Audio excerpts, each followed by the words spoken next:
ঝিরিঝিরি বৃষ্টির দুপুরে গরম ভাতে ইলিশ মাছের ভাপা দিয়ে খেলাম মন ভরে। চারপাশে বৃষ্টির সুর, ভাতের ধোঁয়া ওঠা প্লেট আর ইলিশ মাছের গন্ধে ভরে উঠল মন। ইলিশ মাছ খেতে খুব ভালোবাসতেন আমার দাদাজি। আজ তিনি নেই, তবু মনে পড়ে সেই হাসি মাখা মুখটা। ইলিশের স্বাদে চোখ ভিজে ওঠে অজান্তেই। দাদাজি আমাদের ছেড়ে চলে গেছেন প্রায় 1 বছর হয়ে গেছে। আর এই ইলিশ মাছ আনলেই দাদাজির কথা মনে পড়ে। আজ বাজার থেকে 1.5 কেজি ওজনের মাছ এনেছিল। মাছটাকে হাফ কেটে নিয়েছি আর মাছটা ভালো করে ধুয়ে নিয়েছি, লবণ হলুদ মাখিয়ে। আর ওর মধ্যে অল্প পরিমাণ একটু লঙ্কার গুঁড়ো দিয়েছি। দিয়ে ভালো করে এটা আমি ম্যারিনেট করে কিছুক্ষণের জন্য সাইডে রেখে দেব। এই ইলিশ মাছের ভাপা একবার আমার মতো ট্রাই করুন, আশা করছি আপনাদের ভীষণ ভালো লাগবে। আর এটা বানানো খুবই সহজ আর অল্প উপকরণে আপনি বানিয়ে নিতে পারবেন। মাছটা সাইডে রেখে দেব, একটা মশলা বেটে নেব। প্রথমে আমি একটি বাটি নিয়েছি, বাটির মধ্যে কালো সর্ষে 1 চামচের মতো নিয়েছি আর পোস্ত 1 চামচের মতো নিয়েছি। এখানে কয়েকটা কাঁচা লঙ্কা আমি নিয়েছি। বেশি কাঁচা লঙ্কা এর মধ্যে দেব না, আমি মাত্র দুটো নিয়েছি। এখানে অল্প পরিমাণ পানি দিয়ে এটা ভিজিয়ে দেব। আর সাদা সর্ষে কিছুটা এর মধ্যে দিয়ে দিয়েছি। এখন এটা ভিজিয়ে রেখেছিলাম 10-15 মিনিটের মতো। এখন শিলে ভালো করে এটা আমি বেটে নেব। সর্ষে অনেক সময় বাটতে গেলে তেতো হয়ে যায়, তাই এর মধ্যে কাঁচা লঙ্কা আর অল্প পরিমাণ লবণ দিয়ে আপনারা এইভাবে সর্ষেটা বেটে নেবেন, তাহলে তিতা ভাব আর থাকবে না। সর্ষেটা বেটে একটা বাটিতে তুলে নিয়েছি। এখন একটা টিফিন বক্স নিয়ে নেব। টিফিন বক্সের মধ্যে সর্ষে বাটাটা দিয়ে দিয়েছি। এর মধ্যে আরো কিছু উপকরণ যোগ করে নেব। এখানে দিয়ে দেব টক দই, 250 গ্রামের হাফ টক দই এর মধ্যে দিয়ে দিয়েছি। আর এর মধ্যে আরো কিছু মশলা আমি দিয়ে দেব। হলুদের গুঁড়ো 1 চামচ দিয়েছি।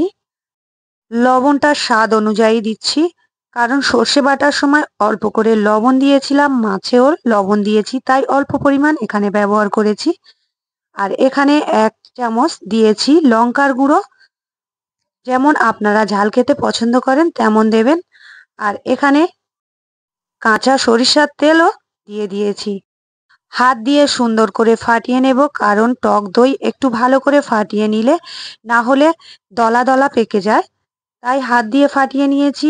এখন মাছগুলো এর মধ্যে দিয়ে দিয়েছি। প্রথমে যে মাছগুলো আমি ম্যারিনেট করে রেখেছিলাম লঙ্কা হলুদ আর লবণ দিয়ে, সেটা এর মধ্যে দিয়ে ভালো করে মাখিয়ে নেব। আর কোনো নতুন বন্ধু আমার চ্যানেলে প্রথম এলে প্লিজ চ্যানেলটিকে সাবস্ক্রাইব করার অনুরোধ রইল। ভালো করে মাখিয়ে নিয়ে হাত ধুয়ে অল্প পরিমাণ এর মধ্যে পানি দিয়ে দিয়েছি। এখন এর উপরে কয়েকটা কাঁচা লঙ্কা আমি দিয়ে দিচ্ছি। আর উপর থেকে সরিষার তেল অল্প পরিমাণ দিয়ে দেব। এই কাঁচা সরিষার তেল দিলে একটু ঝাঁঝালো ভাব হয়, আর ইলিশ মাছের ঝাঁঝালো ভাব হলেই খেতে দারুণ লাগে। এখন এটা ঢাকা বন্ধ করে আমি গ্যাসের উনানে চলে যাব। এখন একটা কড়া নিয়েছি, কড়ার মধ্যে পরিমাণ মতো পানি দিয়েছি আর একটা স্টিলের স্ট্যান্ড দিয়েছি। ওর উপরে এখন টিফিন বক্সটা বসিয়ে দিলাম। 20 মিনিটের মতো ভাপিয়ে নেব। 20 মিনিট পরে ফিরে এলাম। একদম খাওয়ার জন্য দারুণ স্বাদের এই ইলিশ ভাপা রেডি হয়ে গেছে। গরম ভাতের সঙ্গে দারুণ লাগে খেতে। আর দেখতে পাচ্ছেন কত সুন্দর কালার এসছে আর উপরে তেল ভেসে উঠেছে। এই রেসিপিটা খুবই অল্প উপকরণ দিয়ে আপনাদের বানিয়ে দেখিয়ে দিলাম। এইভাবে আপনারা খুবই অল্প সময়ে বাড়িতে বানিয়ে নিতে পারেন ইলিশ ভাপা। আর এই রেসিপিটা কোনো বন্ধু আমার ইউটিউব থেকে দেখলে প্লিজ চ্যানেলটিকে অবশ্যই সাবস্ক্রাইব করে দেবেন। আর যেসব বন্ধুরা আমার ফেসবুক থেকে দেখছেন প্লিজ প্রোফাইলটাকে ফলো করবেন। এতে করে আমার সমস্ত নতুন ভিডিও আপনাদের কাছে পৌঁছে যাবে। এখন গরম ভাতের সঙ্গে ইলিশ মাছ নিয়ে আমি গরম গরম পরিবেশন করব। তার জন্য একটি কলা পাতা কেটে নিয়ে এসেছিলাম, কারণ ইলিশ মাছের ভাপা খাওয়ার জন্য এই কলা পাতাই পারফেক্ট।